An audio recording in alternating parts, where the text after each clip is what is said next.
Welcome back for another episode of Phone It In right here on So Bros Network. Mine's right, ass is tight as we tackle episode 61 for you today.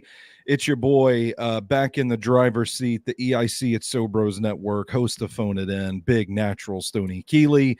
You can follow me on Twitter at Stoney Keeley. You can follow us collectively at So Bros Network on all major social media platforms, as I'm just realizing I did not update the banner for this episode, but we'll get to that.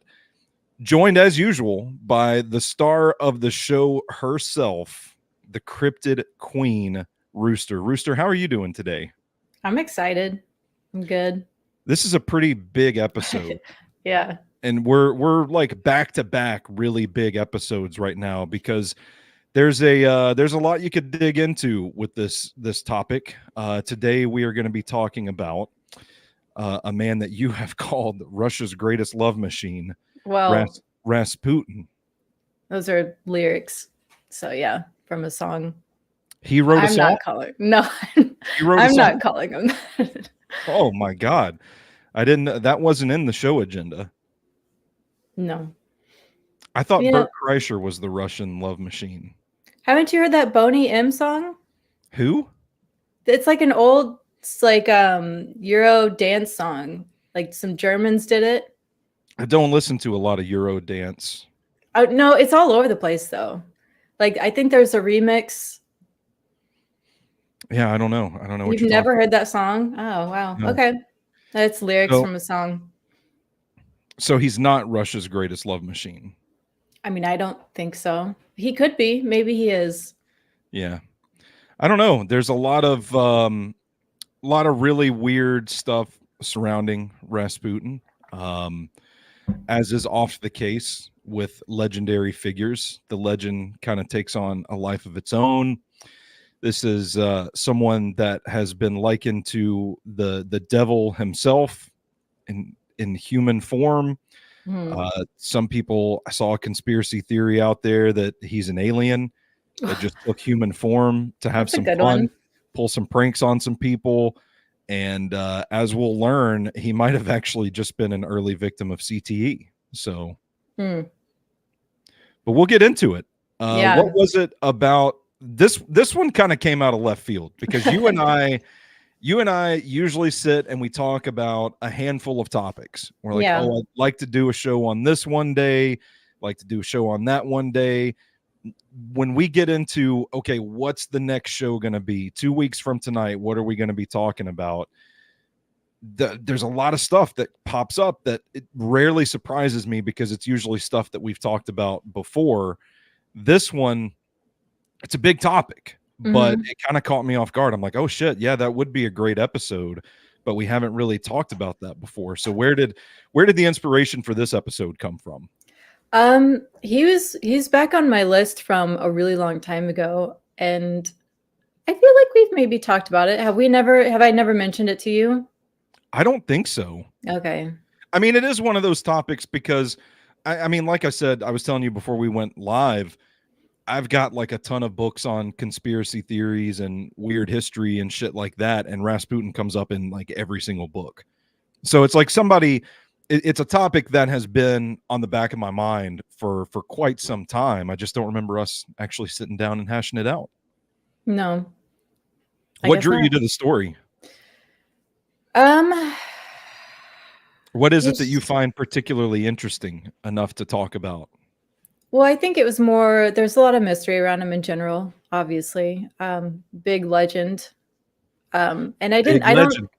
That's I what they didn't call him. I didn't actually know that much about him. So I was like, I weirdly wanted something to actually dig into. And Okay. it was a fucking weird week to do it because I went to a concert and then I had a family thing. So I had like no free time after work last week and I had to And you read this still just whole book. like a 500-page book in like Yeah. 4 days. Yeah, pretty quickly. Man, I don't see how you do it. I have, well, first of all, I have bookmarks in 8 different books right now, and it'll take me 6 months to read a 100-page book if I'm not Sometimes kidding. it's really easy, but this is, nonfiction and a bunch of Russian shit that I don't understand. But Was the book written in Russian? Did you have to learn Russian while you were at it? yeah, no, it's translated. It was originally written in Russian. All right. Well, there we go. Just wanted something to sink your teeth into. Yeah, I, pretty I'm much. I'm surprised there were never any Rasputin as a vampire theories out there. I bet there are.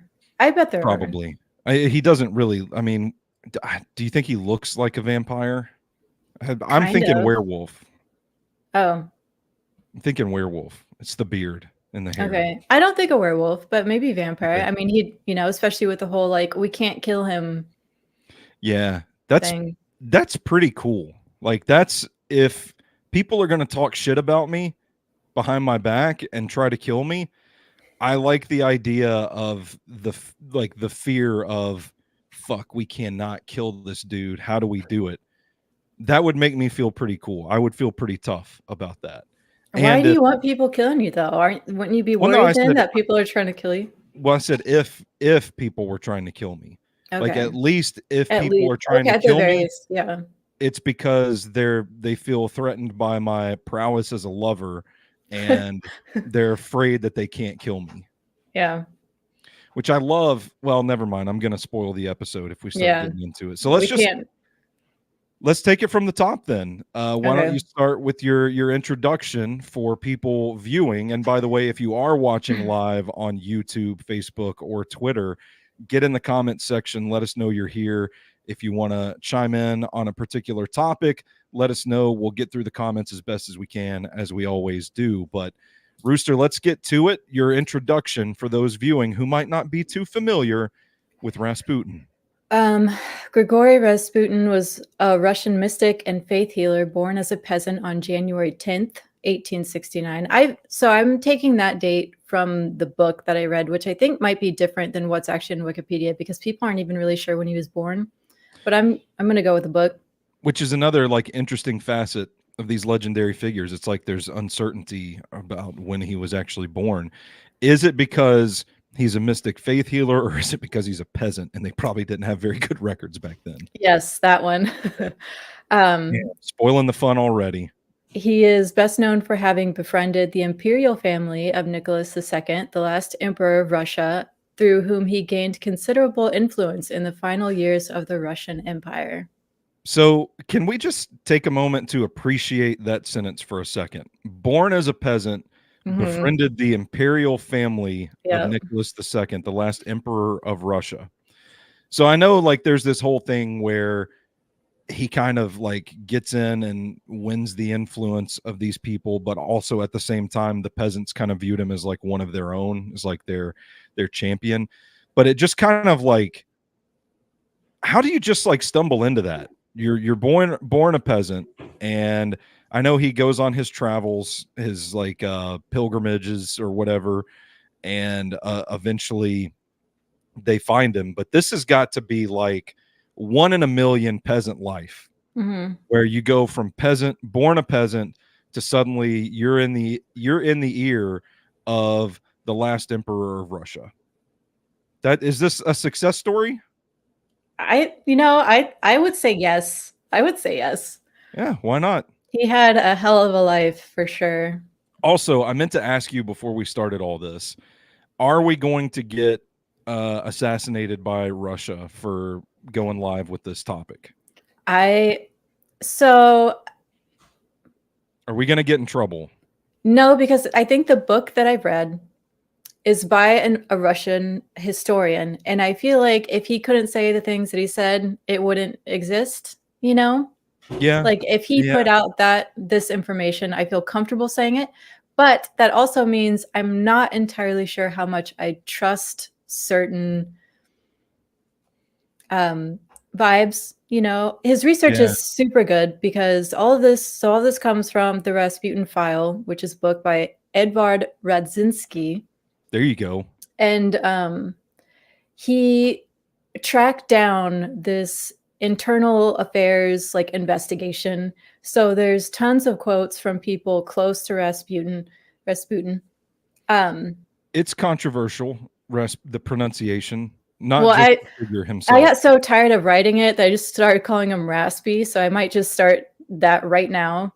Oh, maybe the algorithms won't detect what we're saying about him if we call him Raspy. No, okay. So I should just call him Rasputin. And then we won't be visited by Russian soldiers. Well, I'm just going by what he said. Okay. But I mean, he tracked down the stuff. It has tons. This book is full of tons of quotes. So really good shit. Really, really good shit. And I'll risk my life for phone it in. So I'm good. Yeah, I mean, I'm fine dying, whatever. If they kill us over this episode, so be it. We won't be the only ones who have died because of Raspy. That's true. And maybe we'll get to meet him. Sure. There's some people, I read some crazy shit. I'm getting way off topic here, but just before I forget, like there are some people that think he's still alive today. Like it doesn't age? Yeah. Okay, so vampire. So people just think he is a vampire. Maybe that's it. Yeah, maybe that's the simplest solution here. He's just a vampire. I mean, I'm surprised you brought up Alien. I've never heard that. I would think vampire before Alien. Yeah, the Alien one was weird, and the justification for it was that he just wanted to play a fun prank, like wanted to spend some time with humans for a while, and ended up, causing a whole bunch of shit. That's weird definition of prank. It is. Why call it that? I don't know. But, yeah. Some conspiracy theories are tied together pretty nicely, but the Rasputin was an alien I don't know about that one. Yeah. Anyway, we've got our introduction. Let's move along in our agenda here. Okay. So born a peasant. Well, first off, I also have a shit ton of notes. That's fine. I'm not going to be able to go over all of it. It's mostly running thoughts, but feel free to steer me in a certain direction. I don't feel like this is the girthiest agenda you've put together by any stretch of the imagination. Well, and I also really wanted to focus on sort of more of his psychology. Yeah. Mm-hmm. Then like you watch shit and it's like this event. It's like, that's not fun. Who the fuck is Raspy, Big Raspy. Big legend.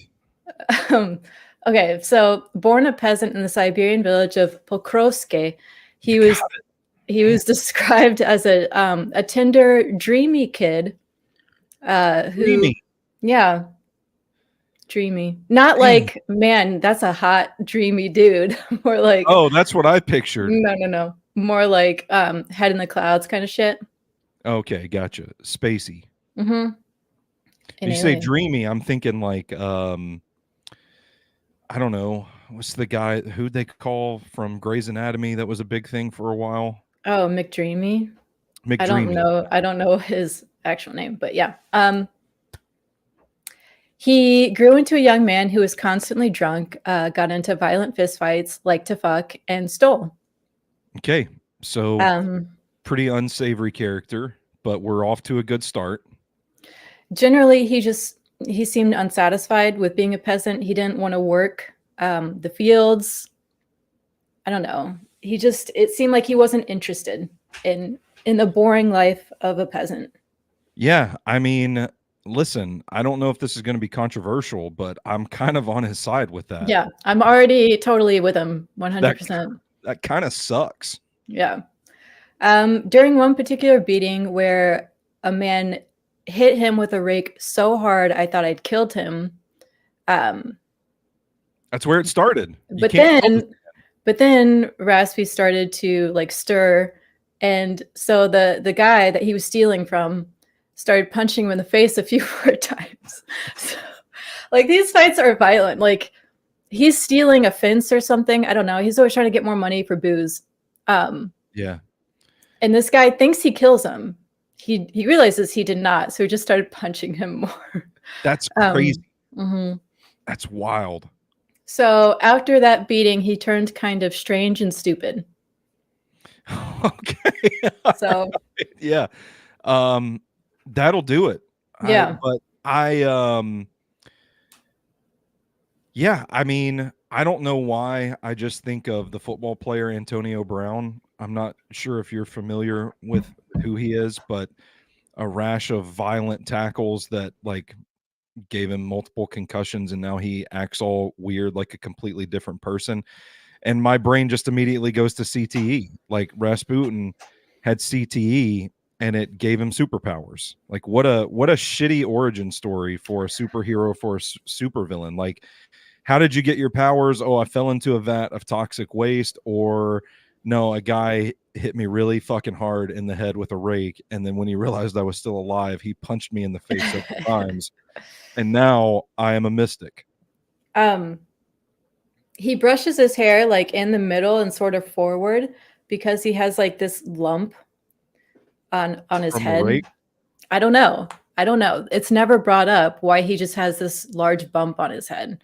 It's just that people know that it's there, and that he combs his hair to kind of hide it. But I mean, it might be. I bet it might be. Catch that thing on the roof of your car when you're getting into it. Hurts like hell, I bet. Or maybe they were horns because he was the devil. If he was the devil, the horns were trying to come up, but it was just like one big nub. It keeps saying like a sprouting horn. Yeah. Well, listen, he hasn't even gotten to the faith healing part, and we've already established that you can't kill him, at least with a rake or several punches to the face. You can make him stupid, but you can't kill him. And he's got devil horns growing in his head. I think so. The big thing with him is that we always have to keep in mind he's semi-illiterate and he's a peasant. Yeah. Those will always be the main themes of like literally fucking everything. He's a peasant. And he will always be a peasant regardless. So after this, he learned the joy of suffering and abuse. So that's good. I mean, people are wired that way. Yeah. Some people, to each his own. By 28, he's still living on a farm with his parents. I think he always lives with his parents. It stops kind of mentioning it, but I don't think they really move out, you know? So wait, did they had, living on a farm. It wasn't his parents' farm. He was just living on a farm with, I was about to say, like, how's he a peasant if his parents have a farm? But that's not the case. Well, there's not serfs anymore. They're not serfs. They're still peasants. Gotcha. But they're just, they're out in the middle of nowhere, a tiny ass village. It's literally still like, where the fuck is Pokrovske? Like, it's nothing. Yeah. Especially back then. By 28, still okay. He's married.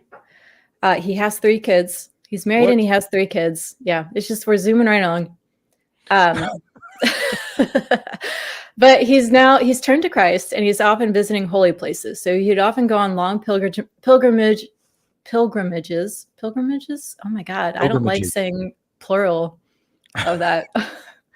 Acting as a beggar. So people would notice his strange habits of randomly singing hymns, gesturing, and threatening Satan. So he talks to himself a lot. He has a lot of tics. He's very Yeah. restless. He doesn't sleep a lot. Sounds a lot like dealing with a severe head injury. Yeah. I mean, when it gets down into it, it's like, oh, yes, okay. Yeah. He's very different. He's suddenly super religious and like talking to himself and thinks he Well, sees Satan. And I just want to point out, threatening Satan is exactly what Satan would do in a human body to throw people off the scent. that's fair. How That's do I fair. get these people to not think I'm Satan? I'm going to threaten Satan. That's so stupid. That would you could just like act like anybody else, really. Yeah. Okay, so you know, people don't exist in vacuums, and you kind of have to know a little bit about what's going on in Russia to understand why any of Raspy makes sense. So in Russia, there's the official Orthodox Church, which the emperor kind of like, it's part of the state. Mm-hmm. So, and it's separate sort of from the religion of the people because peasants, being illiterate, they don't read the Bible. They're distrustful of official church. Socially speaking, you know, at the brink of revolution, generally distrustful of the kingdom. And Siberia is huge. It's not, they don't have cities out there. You know, they're still fairly pagan with old wisdom and old medicine. Yeah. A lot of fresh air too. Mm-hmm. Yeah. So Rasputin's favorite thing was going for walks. He always thought going for walks were the thing that would calm your soul and make you feel good. I mean, listen, I don't want to take a stance too early in our conversation here, but let's do it. Kind of sounds like my kind of guy. Yeah. My opinion of him changed so much reading through all of this. Yeah. It's crazy too, like hearing this version of him when I hear the name Rasputin, I think about like evil demon from Hellboy, like the villain in weirdo. Yeah. Whenever he's in stuff, he's weird as shit. Like people portray him as being like this fucking freak. Yeah. Which again, I don't know how I would feel about that because on one hand, I'm like, you know, this is not accurate. This is not me. But on the other hand, you know, we're like, what, 150 years close to it beyond his time. And people are still like, ooh, Rasputin, this mythical figure. And I'm like, you know what? I think that would be pretty cool. So yeah, maybe I'll see if my neighbor can hit me in the head with a rake and we'll just start this process for me. And people like will see his eyes and like, oh my fucking God. But then he's so disarming because when he starts talking, they're like, oh, he's just a simple peasant. Like it always comes back to he's just a peasant. So like if this really intense dude were looking at you and then he started being like super unthreatening and like simple, you'd be like, oh, okay. This is not that. Like they make him seem like this crazy manipulative person, but I don't know. I think he just, well, I don't want to get ahead of ourselves here. I'll let you continue here. Yeah, there's two sides to it. We can get to it. Okay. So there are great elders from these monasteries that would have prophecies regarding the destruction looming over the Romanovs. I mean, they see the writing on the wall. Everybody knows like revolution's coming, shit's falling apart. Yeah, I noticed that like a recurring theme throughout this story is like there's an awful lot of prophecies that you look at and you think, if you look at the times, like it's stuff that a lot of people probably could have seen coming. Yeah. It's not like wild shit. It's like, oh, you shouldn't go to war. Bad things will happen. It's like, okay. Yeah. Thanks, Um, prophet. but so, and he would be called an elder, but he was never technically an elder. Like elders belong to churches, and he never actually did. Gotcha. Okay. Okay, so there's also a lot of sects that you get. You've got a giant country with an introduction of Christianity on top of paganism. So, Yeah. so a lot of I'm gonna Are you okay? drop my chair. Okay, so this keeps coming up too. He was accused of being a Clist, which he probably was. That's But a hard word to get, by the way. Clist. I read clits in my head over and over. He would never actually admit to it because maybe he wasn't anymore, but maybe he was at one point in time. Either way, it's pretty clear that he is. So Clists are people who fostered Christ in themselves by ridding sin with sin. So each leader, the leader of the Clists would always be thought to be a reincarnation of Christ. Okay. So they're very much like Christ is in us. I don't know where we got this idea, but keep going. They would dance/whirl until they're sweating during these are like their special nights or whatever. I don't know. I don't remember what they're called. They're Parties. You invite a bunch of people over to the crib. They're little rituals. You dance and whirl. Calling down Christ, get Christ in the room. Then they would have orgies. That's not a natural progression of things.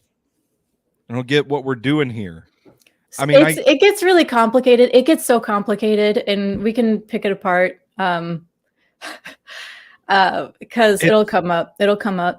I mean, it just sounds like justification to have an orgy. Yeah. Like, hey, we can do this if we call down Christ and we rid ourselves of sin. I mean, people like having sex. You get people who like having sex, and you tell them, hey, that's a sin.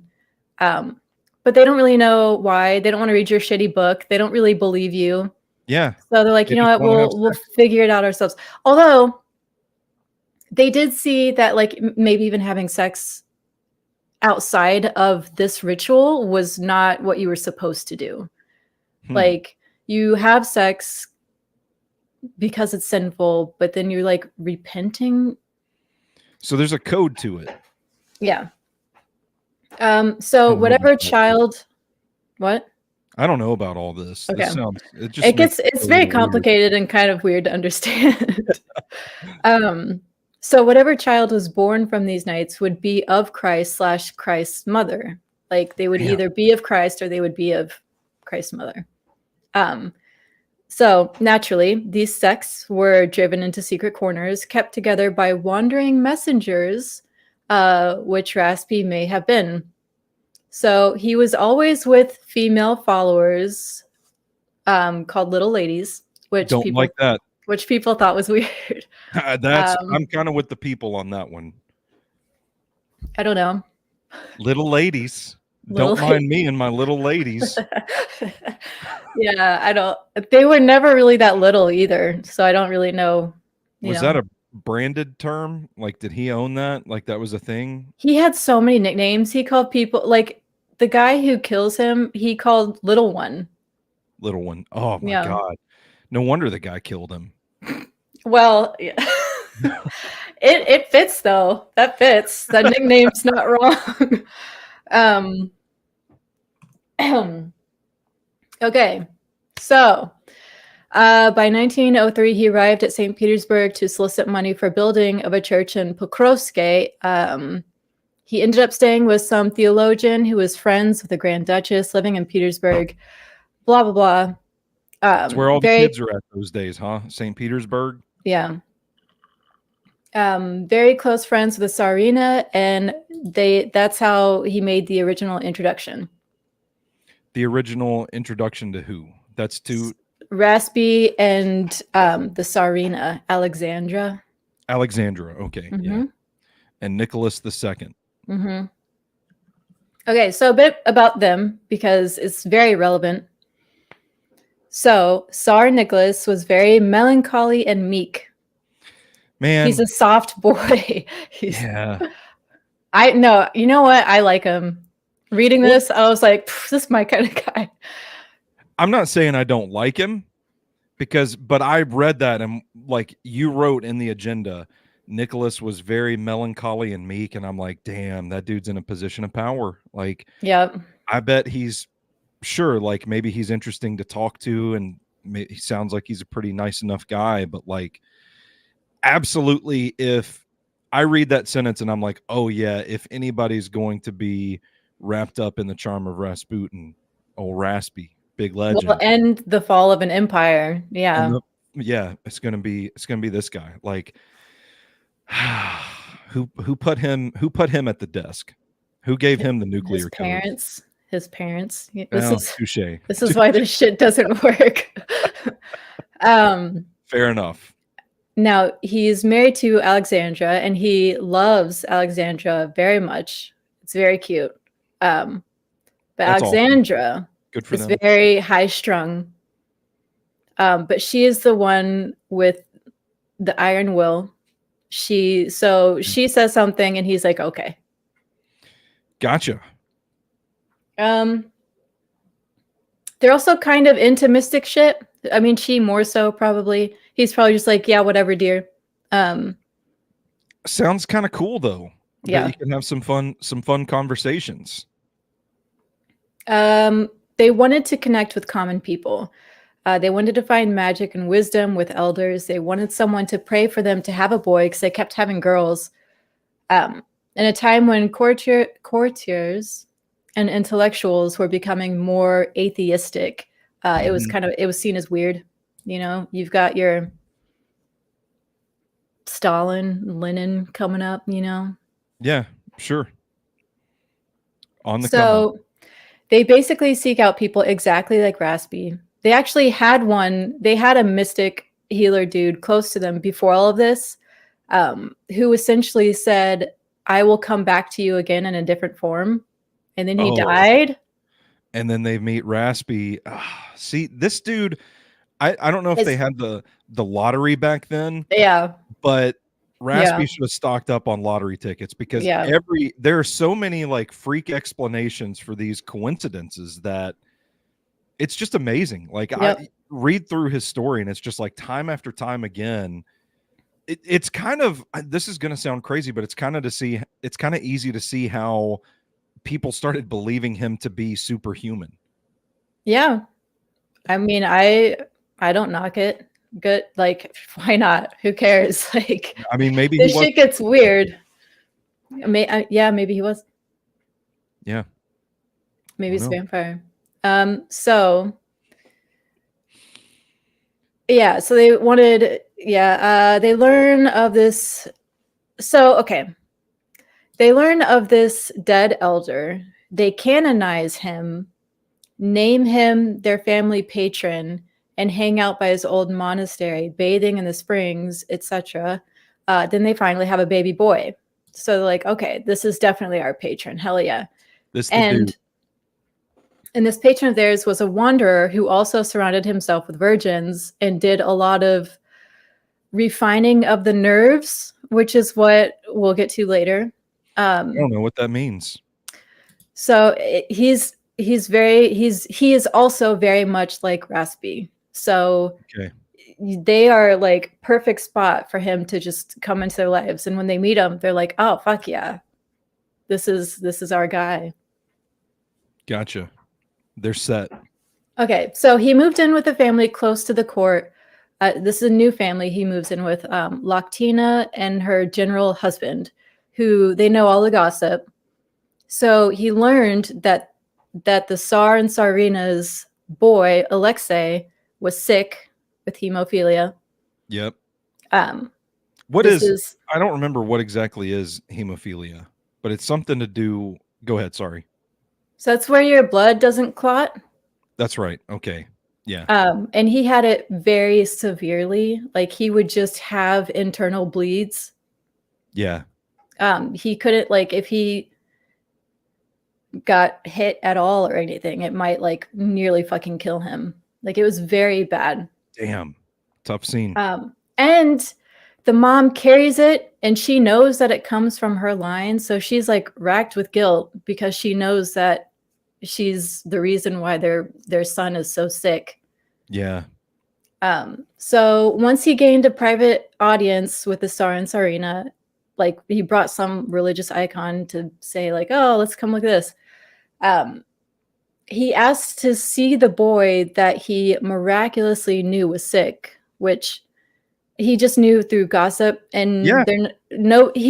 we're not even sure if he knew specifically if it was hemophilia, just that he was sick. Yeah. And Nicholas and Alexandra are just like, oh my God, I cannot believe he knows this. And yeah, and he was like, let's go say a prayer for his health. Man. So do you have in your notes like what he actually advised them to do? Like why they think things turned around? So I saw there was a theory that the book didn't really go into that. Okay. But I have seen stuff that says that he would tell them to get rid of all their doctors that they have, to get rid of the medicine. And it is thought that maybe a lot of the medicine he was given was aspirin. Yeah, known blood thinner. Yeah. Which would have made him worse. But that also maybe just he calmed the mom down. And then that had an effect on the son as well, because I mean, stress will fucking kill you. So yeah. But again, like we're building the legend here. Yeah. These are pretty miraculous looking things. I mean, it could be something as he just has a calming presence and he chills everybody out, and yeah, that's enough. And to get rid of the aspirin. Get rid of the aspirin. Yeah, it's pretty crazy. Okay. I jump right into this next part. Okay. Are you gonna? So you're gonna read this part? Yeah. Okay. So we're just.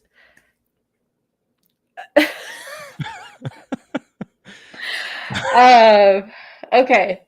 I put this in here because Loctina was interesting because she was his first real like devotee. Okay. She was the first member of the cult.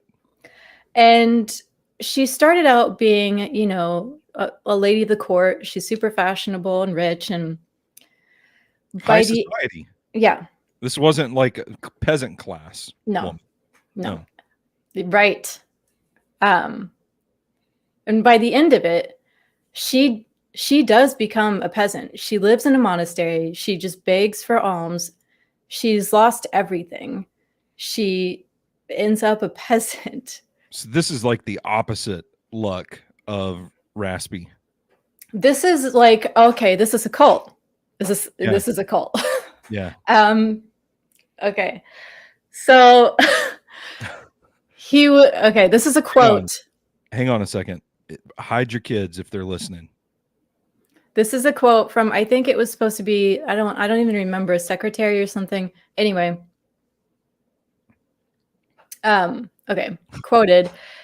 He was desperately beating Madame Loctina, who was clad in a fantastic getup consisting of a white dress hung with little ribbons, and who was holding on to his member while shouting, "You are God." So this guy rushes over and he's like, why are you beating this woman? And Rasputin answered, "She won't let me alone, the skunk," and demands sin. And Loctina, hiding behind the screen, wailed, "I am you are Christ." That's pretty intense to walk in on that. That's some freaky shit. That is just, yeah, it is. That's not even like, oh, he's fucking her. That's like, what is happening here? He's beating her while she's holding on to his dick. Yeah. Well, you know, I don't even know what to say to that. Some good grip strength though to hold on to it while he's beating her. Yeah, she was really into it throughout the book. I mean, she just keeps like harassing him, and he's like, "Oh my fucking god, this like he hates her." By the end of it, he's like, "I'm so sick of your shit. Please get away from me." Will you please stop grabbing my dick? So, okay, so at this point, strikes are happening. 1905 is the first Russian Revolution. Things are not good for the empire. So the Tsar and Tsarina grow to rely on him heavily because he just makes them feel better. He helps her with her migraines, soothes her anxiety, which, you know, she's kind of running the show. So if she feels better, Nicholas feels better, their son feels better. But this is also, to your point, these are remedies that can very, very easily come about because of resting and feeling more at ease and sleeping better and those sorts of things. Yeah. Or mysticism, who knows?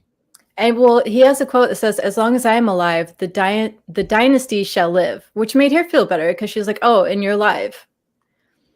So she checks out. The Tsarina really believes him, you know, that this is a man of God. Yeah. So, does the Tsarina know about the chick grabbing his dick while he's beating her? So lots of people will try and tell her this man is not suitable to be around you. Yeah. And that kind of goes into something else, which is common in Russia. And it's another thing that you kind of have to understand about Russia for it to make sense. Okay. So I'll just skip to it. Actually, well, you don't have to skip to it because I don't know if I can read through all of this, but okay, we will get to it. At the height of his success, people started looking closer at this mysterious, bizarre peasant that had the Tsarina is so devoted, and you know, more rumors are coming out. You know, that he's leading young women astray, that he was a dark sorcerer controlling the royal family. That okay, another quote.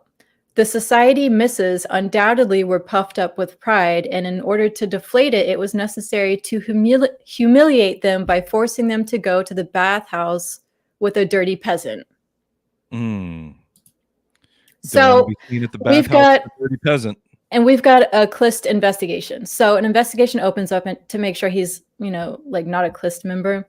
I think he even ended up in jail for a little bit, but I don't even know how you prove it because he kept taking women to bathhouses all the time. I mean, what goes on in the bathhouses? Do you know? Like, is he just taking them there, or is this like part of his sex craze? It was different. I think sometimes he would go there alone and do stuff with somebody. I think other times he was just bathing with them. It was just like, we're all going to be naked together. And yeah, maybe it is humbling for them because they're bathing with you know, it's like washing a peasant's foot or something or whatever Christianity wants you to do. It's kind of a similar vibe. Okay. So on a trip to his home, because he was always, you know, going back and forth, and he would take him to the home, taking him to the bathhouse. So on the bottom floor of his house is where his family lived in very peasant style, and on the upper story of his house, he turned it into like a Petersburg style house where people would stay. Which is like totally cult leader. So okay, he started kissing the royal nurse. So this is the person who's taking care of all of the Tsar and Tsarina's children. In the middle of the night. So then after he reduced her to hysterics, he then took her virginity. I mean, that must be some good kissing if it's going to reduce you to some hysterics. Yeah, because it's sort of like, is this rape? Well, yeah. Like, what does this mean with hysterics? Because it later on, it kind of goes into how he seduces women, and it's very odd. Well, and there's also parts, I don't know if it was your agenda or if it was the book that I read that said that he was very like messy. He ate with his hands and he would have like flecks of food in his beard. And I'm thinking of that, like You're telling me that man can make love so well that he's reducing women to hysterics? Well, No. no, it would be what he says, not what he's doing to them. Okay. But also, he eats with his hands because that's what the apostles did. He never ate sweets. He didn't eat meat. He just ate fish, and he always broke bread, not sliced it. So he's always eating with his hands because eating with silverware is not Christ-like. Yeah. Gotcha. So there's a reason for that too. Like, it goes into all of this. Anyway, Well, he could have at least combed the food out of his beard. some people said he was very clean because he's always going to the bathhouses. Well, there's a bunch of fucking food floating around in the bathhouses from his beard.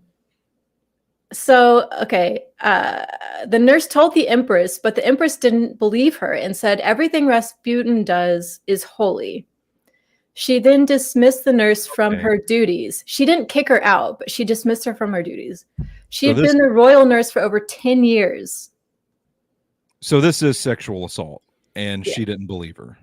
Yeah. Fuck, man. It's not a good look. But there's a lot of instances where the women are just like, no, and he's like, okay. So I do feel like it's still weird. It's still, don't wake somebody up in the middle of the night and like harass her for it. Mm-hmm. like even if you think that you need to free her from the lust in her body, which his shit is weird.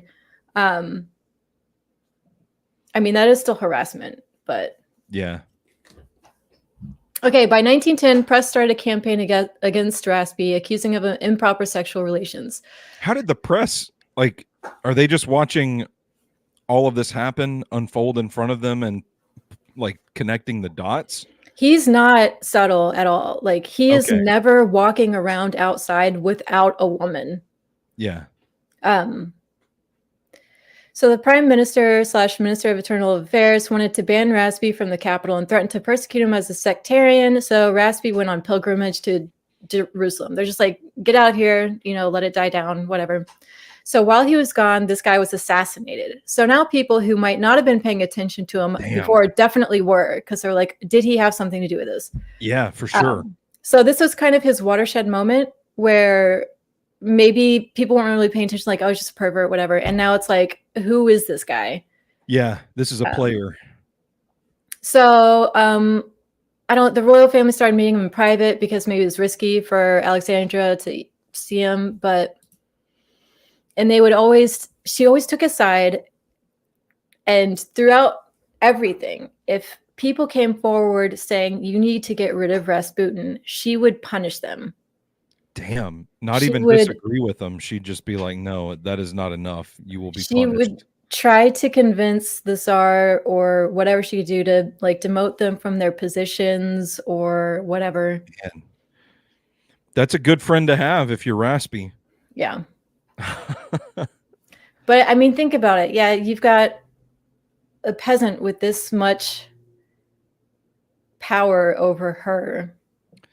I'm curious because, like, up to this point, a lot of what I read was that he was kind of, I don't want to say it like a champion of the peasants, but he was kind of viewed as like the common man, the man of the people sort of thing.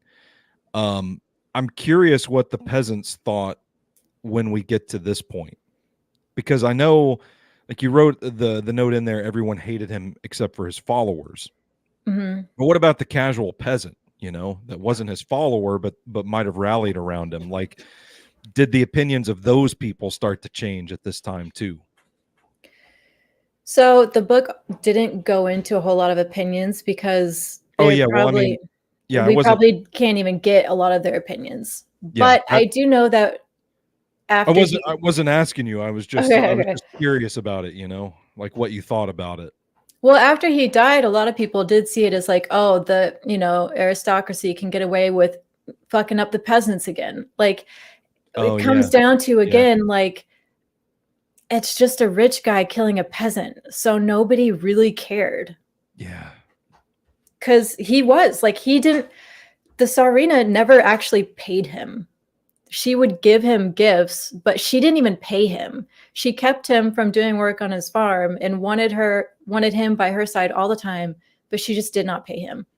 And he didn't even want money. He didn't even like people.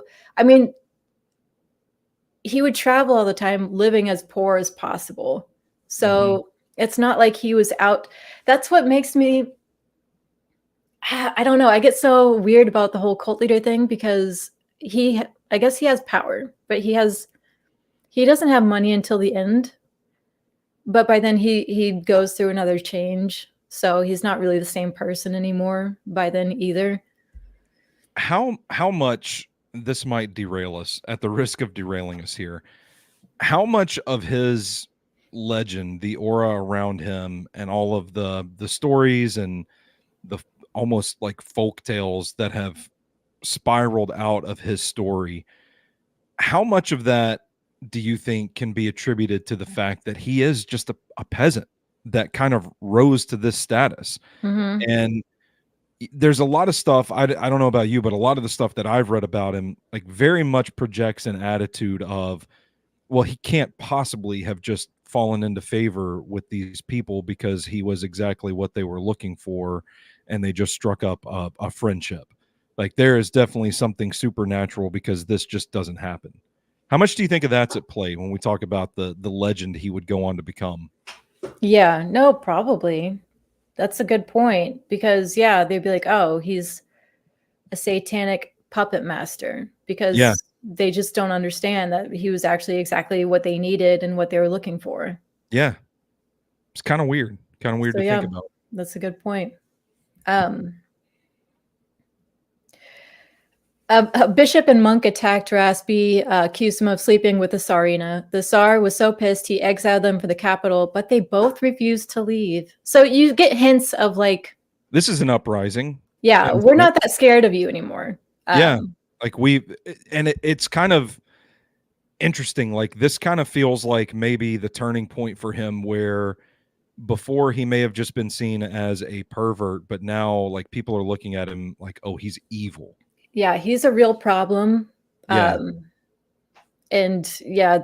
he's by association, he's weakening, the empire. So instead they start giving interviews vilifying Raspi and the official Orthodox Church. There you go. So, sex saint, here we go. Yeah, I want our viewers or listeners to know the heading for this section is just sex saint LOL. There's like a break in the book where it kind of went more into his philosophy, trying to break down this whole Clist shit and what he actually believes, which is why he's with women all the time. Trying to make sense of it, it's still really hard to wrap my head around. Well, I mean, he's got to absolve them of their sin by fucking them. So in 1912, Raspi was put under surveillance by the new internal affairs minister. They wrote it off as like, this is for your security, but really they just want to keep an eye on him. Yeah. So these agents are absolutely flabbergasted at how insatiable this horny dude is what I put. But he's refining his nerves, which is what I brought up before. So and I don't know what that means. So okay. It means he's trying to master his flesh. So okay, let me just finish this chunk and then I'll get Okay, let's do it. So he would go and see, I don't know, he's got all kinds of women coming, right? He's got little ladies. He's got married women, he has never been married women, he has divorced women, lots of older women who are unhappy, unsatisfied. He goes and sees a lot of prostitutes. Okay. There's one where he didn't have sex with the prostitute. Like, and he would also take them always to like the bathhouse or like just their apartments or whatever. He didn't have sex with this one particular prostitute. He bought her beer, wanted her to drink the beer. He doesn't drink at this point, by the way. He does not drink. Okay. He bought he bought her beer. And then he just wanted her to take off her clothes so he could just look at her. So Okay. it was this idea that he was.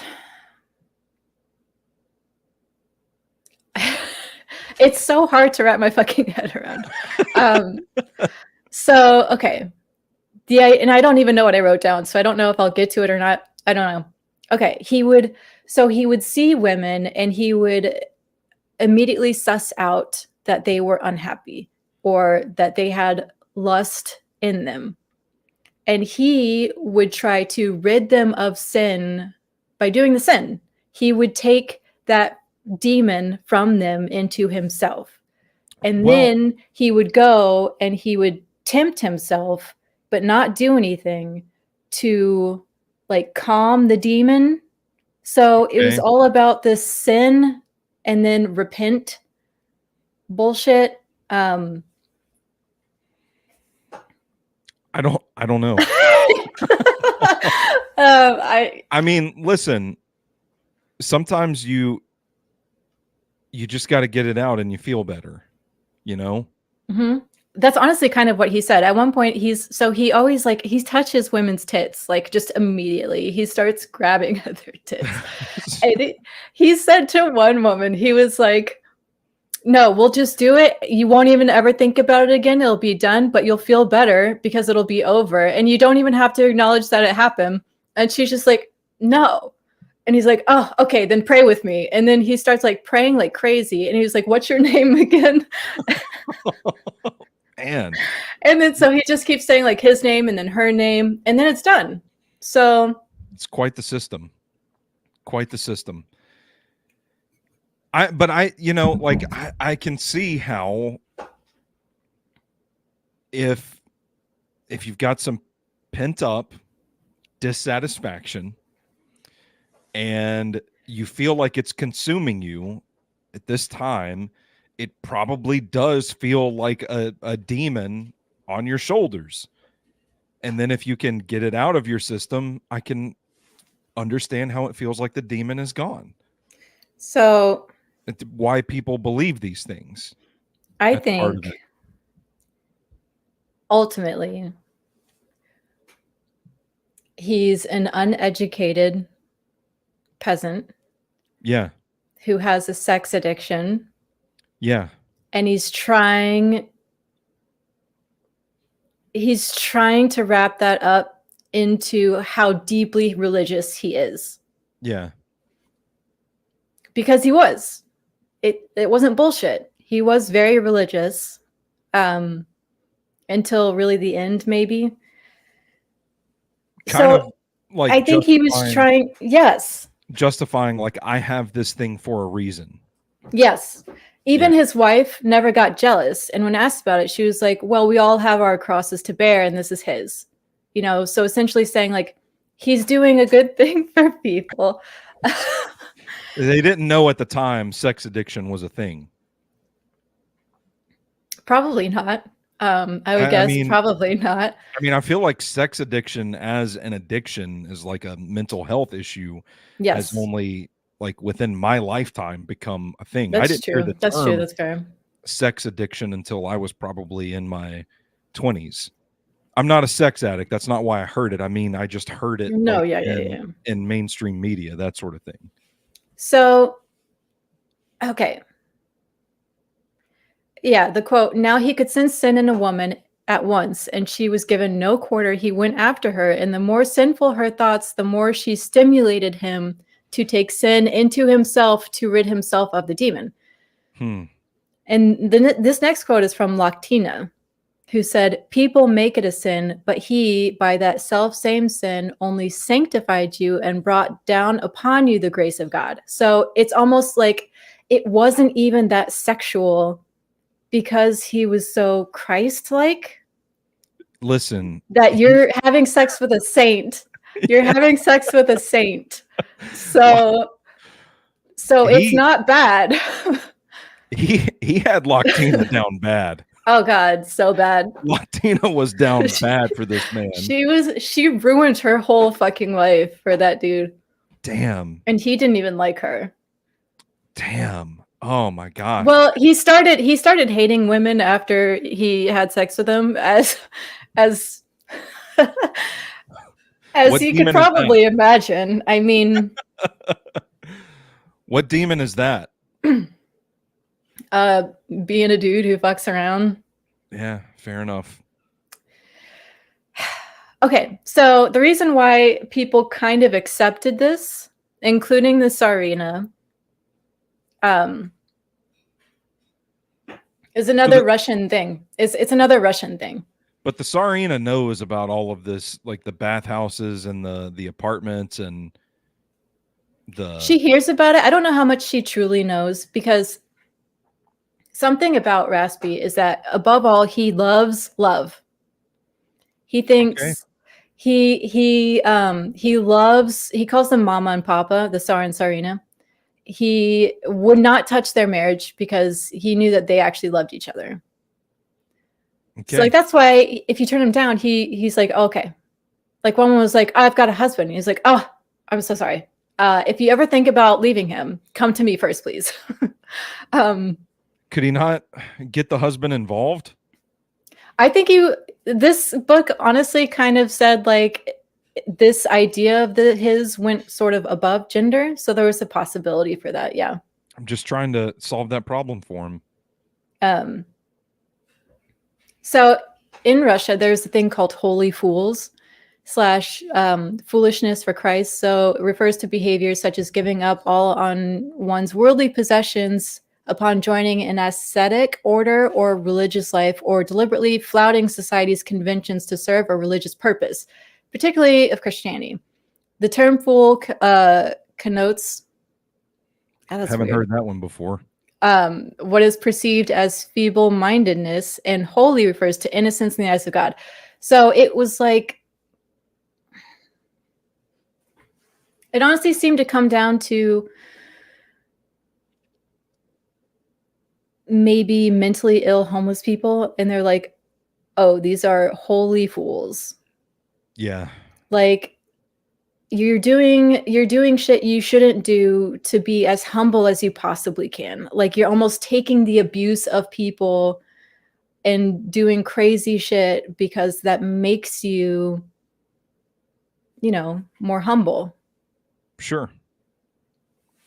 So, and Rasputin would fall under that. Yeah. Because also, like a lot of times after he would have a victory where he would go and just look at somebody and not do anything, he would start kind of hitting himself on the chest and like threatening Satan, you know, like he's chasing the demon away. Yeah.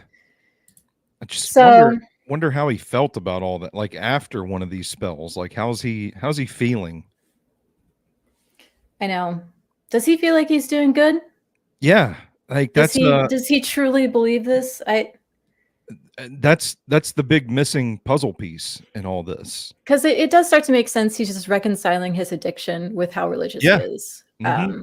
In a more almost paganish kind of Christian way. Yeah. So, okay, by 1914, he started experiencing a spiritual and physical crisis. He hated the little ladies. The demon was wearing him out.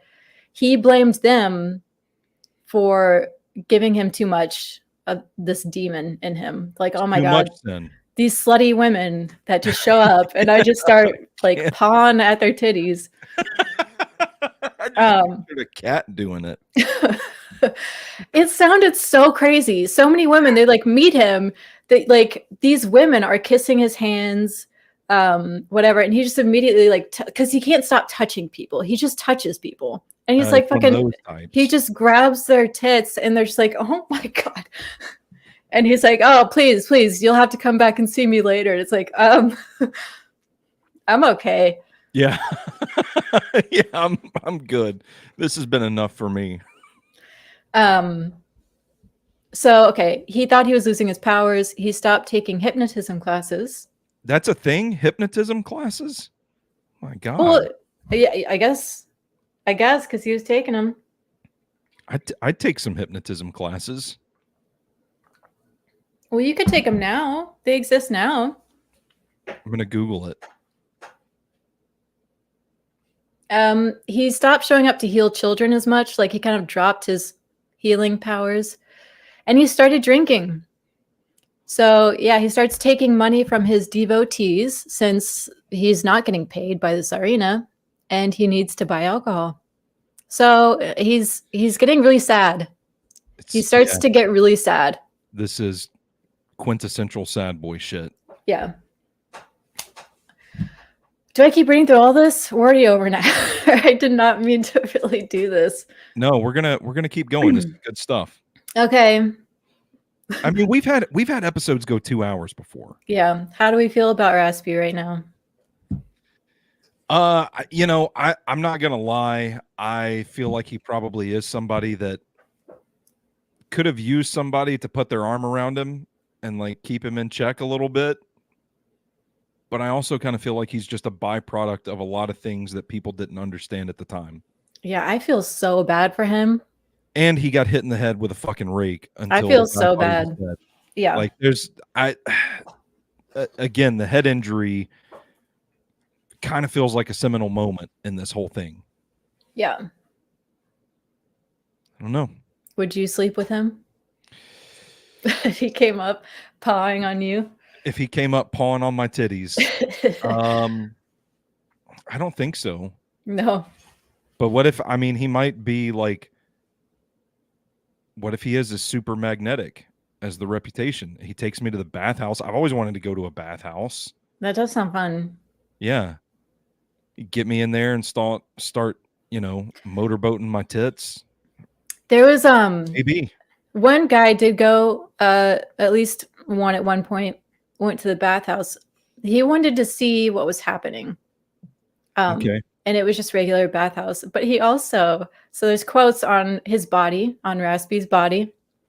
He doesn't eat sweets and he doesn't eat meat and he doesn't drink up until that point. So he just had kind of a lean, fit body. Pretty thin dude. Average dick. Damn. Yep. That's really what's going. The guy really wanted to see like what is going on. Like the guy went to like snoop out his penis and it was nothing weird, totally average. Regular old dude's dick. Well, that's why he's got to have the mysticism going for him then, maybe. It's like what he lacks in size, he makes up for in the whole like consuming my sin for me kind of deal. I had to stop and think realistically. If this guy who was like in a bunch of newspapers, people were weirded out by him. They're like, what? Who is this peasant who just has the Tsarina? I'm sorry, it's just this one dude. This one dude's like, no, I got to see his dick. I've got to see this guy's dick. I love that it was in there. I was like, okay, we can confirm what his penis looks like. This guy took one for the team and put it on the report. Like, no. This doesn't make sense. What's going on here? We need to check this guy's cock out. Well, so many women are showing up. He was like, does he have a huge dick? Like, what is going on? No.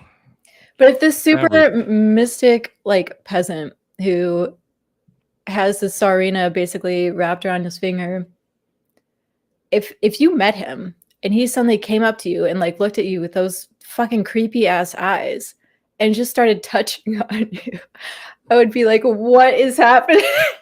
Yeah. I would be freaking out. Be like, what the fuck is happening right now? Yeah. What a weird experience that would be. At the very least, I'd be like, what the fuck, man? I don't think I would initially swing on him. Well, I think I would give him the benefit of the doubt, but... Well, because he seems very simple-minded, too. Yeah. Like, oh, maybe... So he's very, disarming. Oh, sorry about that, man. Didn't mean to... Didn't mean to motorboat your tits there in the bathhouse with my penis out. This is such a weird one. This is such a weird one. This is not... I kind of thought when you brought up the topic, ooh, we're going to go into like the demonic Satanist kind of aspect of this conversation. And instead we're going to his penis in the bathhouse. when I started reading it, my opinion changed so many times because I was like, what? I was like, oh, he's a cult leader. Because Yeah, he knows how to yeah, read people really well. He knows people. But then I just felt bad for him, and now it's just like, what a wild experience it must be meeting somebody like that. yeah, for sure. Like, For what? sure. I feel like if we met him, we would be like, we would never stop talking about him. So yeah, He would be one of those for us. We'd be like, man, do you remember Rasputin? Like, yeah. what a fucking weird dude. I admit that prior to this podcast and the research that you've done, I did kind of think like, oh, he's kind of this like supernatural figure that, there's a lot of weird shit about, and kind of I don't want to say glorifies, but builds up the reputation a little Yeah. bit to the point of legend. And now I'm just like, after talking it out, I'm like, oh man, he just got his shit kicked in by a guy and it fucked him up. And he was a sex addict trying to Yeah. reconcile that. Yeah. I Right, thought at yeah. first, I'm like, man, we're gonna do this creepy episode, and my wife's out of town for the week, so like I'm all alone in this house. I'm like, I'm gonna have trouble sleeping tonight. All this shit we're talking about, I'm gonna like hear every sound in the house, and the meme where it's like your pile of clothes in the middle of the night at 3 Mhm. a.m. looks like a person sitting there. I'm like, that's gonna be me. I'm super nervous about it, and now that we're doing it, I'm like, no, this guy, this is a little different than I anticipated. I'm just excited to like be done with this book and stop talking about it. I actually had a dream. He was I had a No, dream. no. Yeah. I don't even remember anything that happened other than I was running a souvenir shop out in like a touristy area. And he came in. No, I don't even know. Like I honestly don't remember anything. I just know that he was there at some point. Yeah. But I would like to stop thinking about it. Yeah, that would be, I don't know, maybe there is something supernatural going on. He's like picked No, up on God, you. don't say that. He's like picked up on you on another plane, and he's like, oh, this chick's cool. She feels sorry for me. She doesn't think I'm the devil. She feels I'm definitely gonna be pawing at her titties. She's about to have the weirdest fucking dream. This is gonna be cool. This is gonna be cool. She feels sorry for me. Oh, Wow. she's got a big meaty friend that she does a podcast with. I'm gonna visit him in his dreams tonight. See what he's got. I don't like where this is going. Yeah, I don't either. If I have a dream about Raspy, I'm gonna be pissed at you. I will take the responsibility of that. Yeah. All Okay. right. I'm all flemmed up now. We're getting there. We're in the home stretch at this point. Okay, so he was stabbed by a woman in Pokrovsky and nearly died. If not for the damned evildoers woman, oh, right, because he thinks that somebody sent her. This is a quote from him. If not for that damned evildoers woman that cut up my intestines, there would be no war. That's crazy. That's such a crazy thing to say. Crazy. Man. Well, there's like a conflict in the Balkans before, and he persuaded Nicholas to not join. So maybe, like, so the thing, people think that he controlled the Tsarina, but really what he was so good at doing and why she liked him so much is because he just knew her, and he said the things that she wasn't comfortable saying.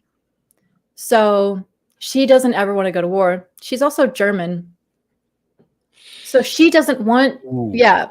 So what he does is like, he gives prophecies like, oh, this really not going to work out for us if you go to war. And she's like, oh my God, please listen to him. He says it's not a good idea. And he's like, oh, okay. Prophecies again. Yeah. Prophecies. So it's more like he's kind of the Tsarina's puppet, because he's able to say the things that she doesn't feel comfortable saying. Yeah. So, and also, Rasputin never wants to go to war. He seems chill. Just loves tits. Who doesn't, honestly?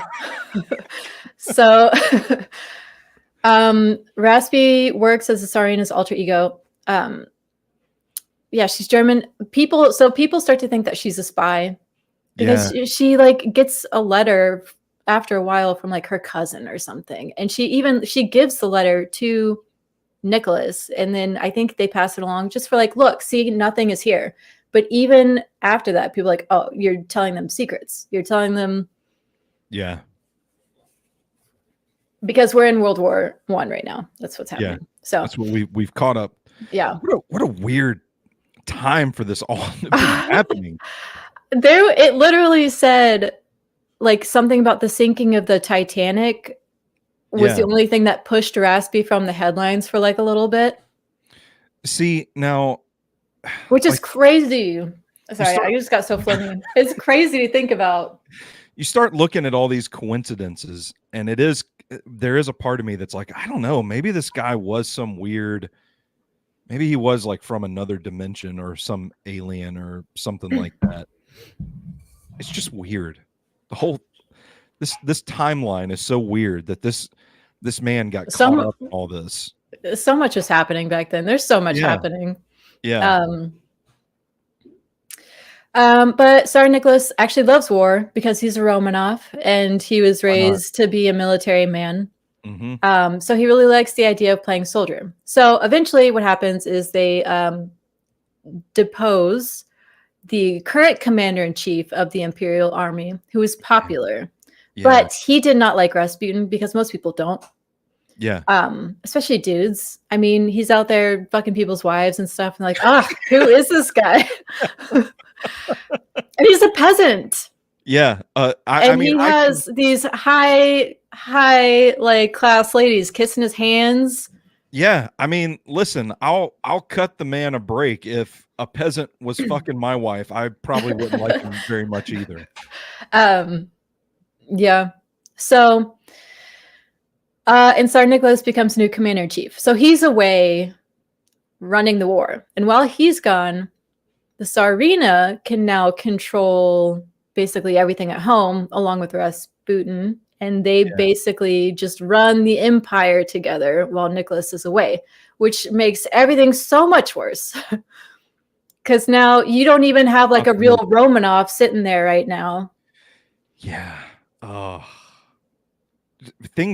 It feels like things are taking a turn here. Yeah, you've got a German spy and a peasant Satanist like running the empire. So like, people are going to be pissed about that. Yeah.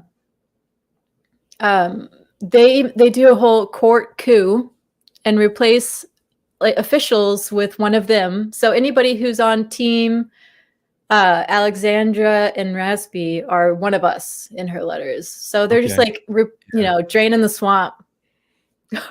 It's like it's like a football coach that gets hired to a major program and then hires all his friends in assistant coach positions. Yeah, that's exactly what it's like. So people notice a change in Rasputin's behavior. He's a lot more refined and confident. So many. There's so many fucking rumors. Like he becomes the scapegoat for everything. Yeah. Because he's just a peasant. Yeah. Like why the fuck is this illiterate guy here doing all this? So by his 47th birthday, he was wild as fuck, partying constantly, always drunk, barely sleeping, insatiable. He was partying like his end was near. Well, I mean, he was a prophet, so maybe he did see the end. Maybe he didn't know. Everyone kind of was, though, because the end is near for everybody. Like 1999 and Y2K was coming. Yeah. So at least one person is quoted here at saying how truly sad he has become, sobbing about being a sinful demon. So he's very sad. He hates himself. I mean, he knows he fucked up. Yeah. Well, it's getting old. He's getting tired of it. He knows it's not working. He doesn't feel good about it anymore. It's taken a toll on his life and he can't stop. I mean, could you imagine going to the bathhouse like with different women like 4 or 5 times a fucking day? Like it is unreal how much fucking is happening. Well, you put it so bluntly. I can't help but laugh. It's crazy. You read this book, It it is is fucking crazy. Yeah, I mean, listen, that's going to get old for anybody. Yes. And especially because it seems like his mind is wired to look at it like, oh, this is my cross to bear. Mm-hmm. It's not just it's a heavy burden. It's a part of him. Mm-hmm. It's not something that he feels he can just make the choice to give up and to grow from it. Someone was paid a large sum to murder Raspi, but he failed and could never successfully get close to him. So this guy was paid by the mother of the man who would eventually murder Rasputin. Other people were approached. Little one. Other people. That's a cute nickname, though. That's cute. Like, that's cute. Yeah. Other people approached by these rich, high-ranking members of the court to assassinate Raspi, so it seemed only a matter of time. Here we go. Here we go. We made it. Here we go. Made it. Night of December 16th, 1916. Felix Yusupov, little one. His title is technically prince. He belongs to the richest family in Russia. He is gay. Oh. He was a cross-dresser. Okay. This book started him out saying like he was a party boy, real young. He started out being a married couple, invited him to be the third. The husband eventually liked these games so much, he dressed him up as a woman and he would take him to balls. And Felix got really off on dudes thinking he was a hot lady. Oh, so he's like in front of everybody, cross-dressing, pretending to... So he has a reputation of being... I don't know. He was never in the military. He doesn't know anything about war. He is spoiled party boy with not a great reputation because, you know, looking down on homosexuality, which Raspi would not care about. Raspi didn't care. What's going on in Russia in the early part? Oh my God, crazy. Russia's crazy. Don't get us killed, okay? Don't get us assassinated. I read some old classic Russian book near the beginning of the year, and like everybody has a mistress, an affair. You know, you've got your piece on the side. Like and their balls were so fucking awesome though. Like, excuse me, their parties. Oh, their soirees, their balls. Gotcha. Okay. No, Russian balls, man. The dicks are average, but the balls, man. The soiree. I'm not gonna say it. Okay, so Felix invited Raspi to a party for his wife. It was like, no, come see my wife. She really wants to see you. And Rasputin is like, I love seeing wives. I happen to love wives. Of course I'll be there. So it was a lie. His wife wasn't even there. So Rasputin trusted him. But even though he trusted him, he told all of his close friends, he's like, oh, I'm going to party. And he was supposed to not tell anybody, like, oh, keep it a secret. He's like, no, I'm going to a party at little one's house. Several people told him to turn the invitation down. People probably knew. Yeah. A lie kept his secret agents from following him that night, so they were off duty. People were already talking the next morning, and Raspi's daughters and niece, who were at his apartment at the time, because he's got his own place by now. The niece in particular was still awake, and she saw Felix come to pick up Rasputin. So he never came home the next day, and his boot was found near the river. So before his body even turns up, they have an investigation underway because that night, a constable on duty near the Yusupov Palace said, around 3 or 4 in the morning, I heard 3 or 4 shots quickly following one another. That'll do it, huh? Are you okay? I was just laughing at your filler. The second constable said at 2:30 I heard a shot, and 3 or 4 seconds later I heard the sound of 3 or 4 more shots in quick succession. After the first shot, I heard a not loud cry as if from a woman. Okay. So Felix would go on to write this story about how they poisoned the wine, they poisoned these pastries. And that's part of where the legend grows. Right. Yeah. Oh, like he ate these things, but he wouldn't die. But it's not true. Like he didn't eat sweets, so he didn't eat the pastries. Yeah. And it was theorized that the wine was so diluted it didn't even do much. Yeah. There's a TED talk too that says the friend had a change of heart and replaced the poison with a harmless substance too. Which friend? Do you remember? I don't remember. I could dig up the YouTube video. I don't know that they even said. I think the quote directly from the TED talk was the friend had a change of heart at last minute and changed the substance out.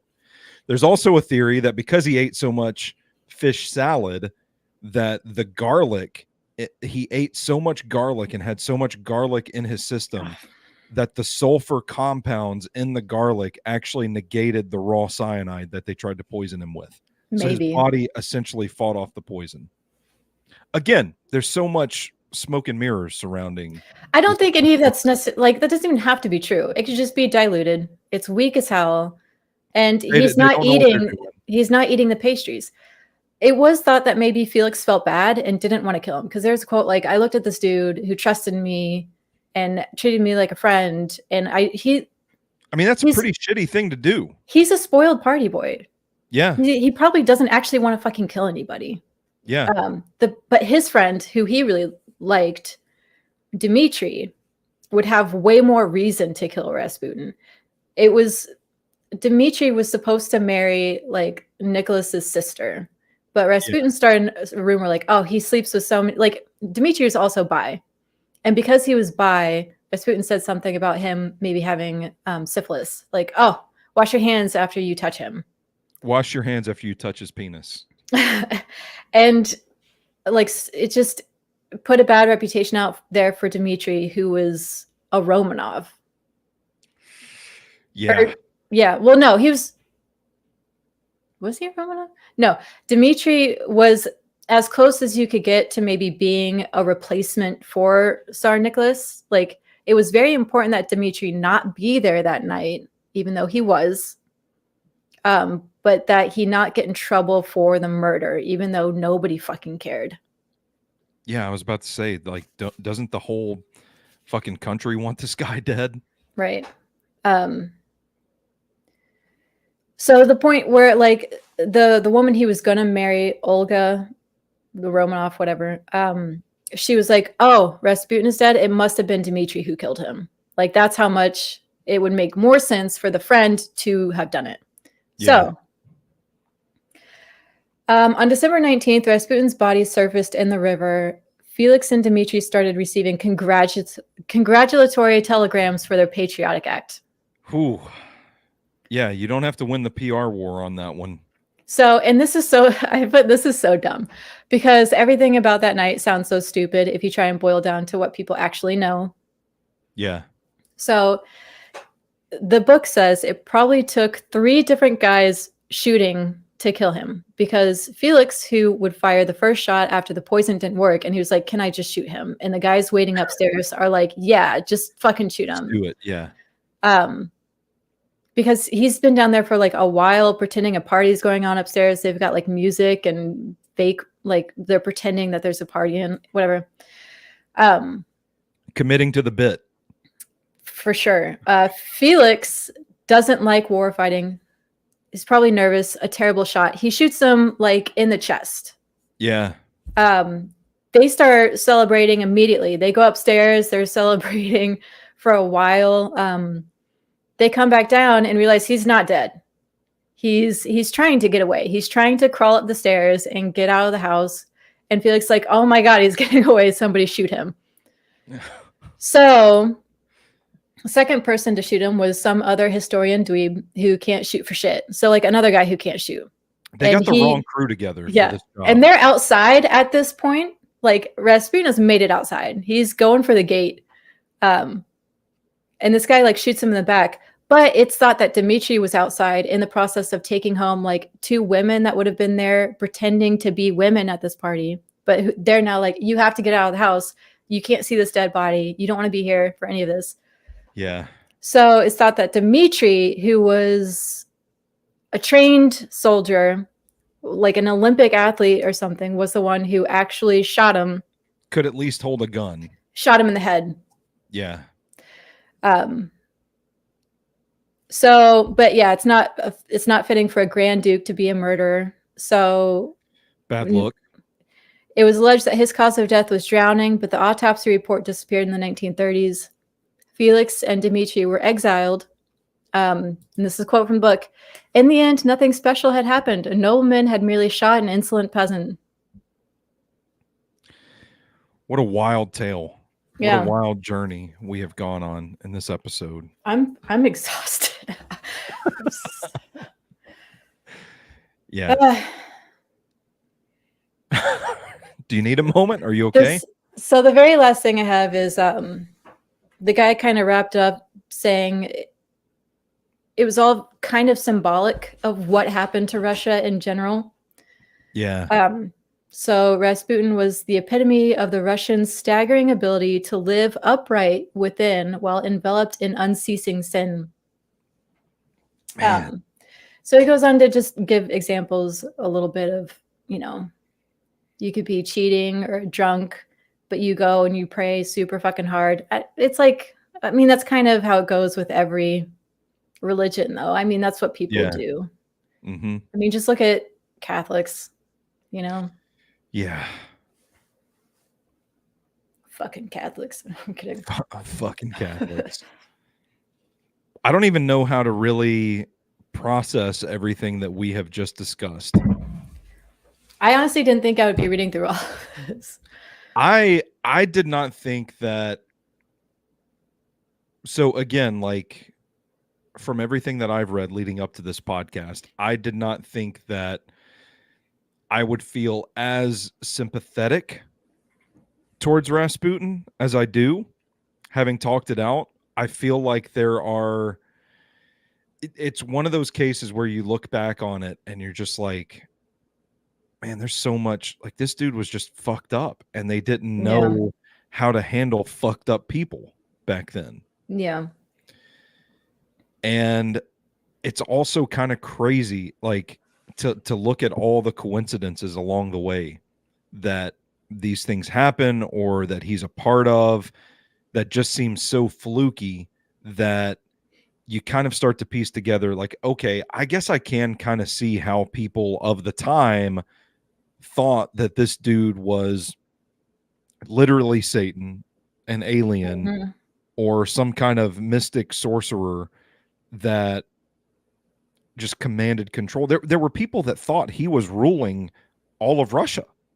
Yeah. Through his influence. And I don't know, it just kind of feels like he's got one of these 1 in a million stories. Yes. It's like, how does this happen? I think all of this, how does it happen? I think that's what I like so much about history is it's so much easier to see a full story because it's so hard to everything. It's all cause and effect, like nothing seems to actually be a coincidence. Everything's kind of set up in a certain way for things to click in place, which is really hard to see in the moment. Yeah. Culture, history, I don't know, just even people and what, I don't know, like the Tsar and Tsarina were perfect for Rasputin to like come into their lives. Talk about stars aligning. Yeah. But they were really they wanted to be closer to the people, and the people are kind of, their religion is sort of Christianish, but it's also kind of pagan.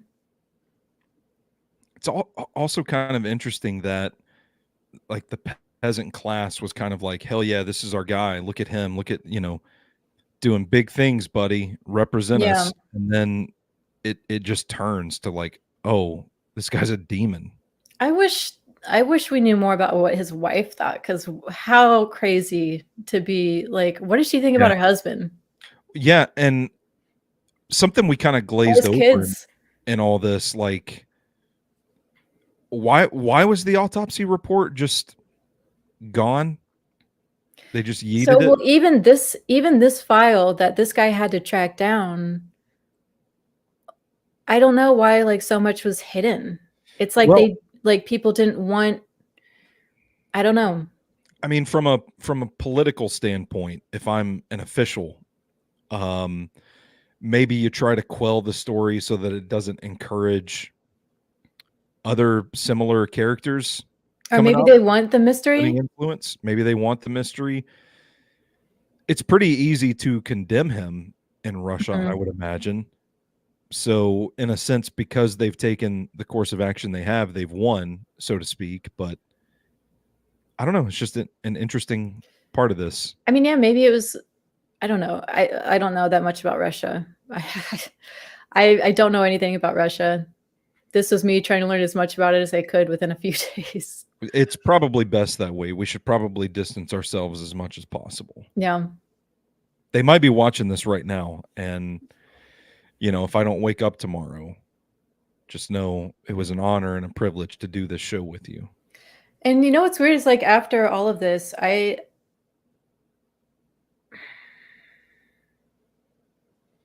think I would have slept with him. Okay. All right. As I was reading this, I was like, I would just do it just to say I could. Honestly, after Yeah. all of this, like, even Well, because at first you're thinking, like, oh, it's got to be a big dick. And then, and it becomes one of those things where you're like, why? yeah. Right place, right time. Right people hearing the right message. So I'd probably be like, okay. All right. Yeah. This is no big deal. I'm already naked in the bathhouse. Oh God, not in a bathhouse though. That seems gross. Yeah. I don't know. I don't even know And where the nearest bathhouse is. and it's like they have family rooms, but like how private is a bathhouse? What is the setup? What is happening in that bathhouse? Man, I don't know. What kind of water do we have? Like, Yeah. is it filtered? Because I know he's already been there 6 times that day. Like, I'm not. There's just it's just jizz and it's food particles from his beard. From his dirty hand. Yeah, it would. Yeah. I would be real. I'd be like, you can't have eaten any time recently. You can't have eaten any fish salad. We have somehow turned this into, oh, he was a victim of mental health, to like, no, fuck him. He's disgusting. To also, I would. Yeah. I don't know. No, I think I'd be more curious. I wouldn't know. If he came at me, I'd be like, what the fuck is happening? But maybe. Well, and there we go. That's how we've landed the plane on this episode. Yeah. So any parting thoughts? That was my party thought. We're just going to end on wood. All right, Rooster. Well, I don't have anything else.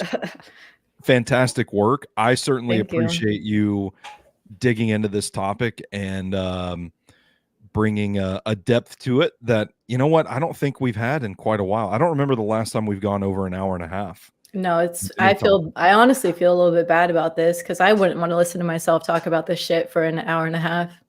I mean, at least it's not one of our 2-hour episodes. Yeah, at least we're not talking for 2 hours. Yeah. Yeah, it's just an hour and a half. Okay, it's not that much longer than a regular podcast. And we said from the beginning, this is a big topic. Like, there's a lot to get into the weeds on here. So, to be fair, also, I was more interested in talking about this aspect of him because I feel like you don't really see a whole lot of people talking about his weird ass philosophy on what he was doing. yeah, I mean, you see the shit in Hellboy. I honestly don't remember Hellboy. I rewatched it recently. I think it's kind of underrated in the superhero genre. I liked it. I don't. Is Rasputin a character? I don't He's remember. the main villain in the original Guillermo del Toro's Hellboy. Oh, Yeah, not the David that's Harbour. not at all like what I would picture Rasputin to be like. Yeah. Well, listen, they've taken the story and they've run with it. Yeah. They're like, let's lean into the weird, like supernatural vampire shit, and let's stay away from the flapping people's titties stuff. What was that Kingsman movie? I The don't one remember. with Ray Fiennes. I've only seen the original Kingsman movie, and I went to a drive-in with the Ray Fiennes one, and it had Rasputin in it. Yeah, and it was not at all like, I don't know. I had no idea he was a mentally ill sex addict. Yeah, like it kind of diffuses a lot of the mythology surrounding him when you actually you read the actual story. It's like, damn, this dude like got his shit kicked in, had a lump on his head, and changed as a person. I think that's why I say I would, because it turned from being like a weird manipulative like egotistical power hungry thing to being like, he just likes fucking. Okay. Yeah. And he's doing it for God. And that's what I was about to say. Like in those times, like you've got to justify why you like fucking so much and fucking people's wives. You've got to do something, or else you're not going to be able to live with yourself.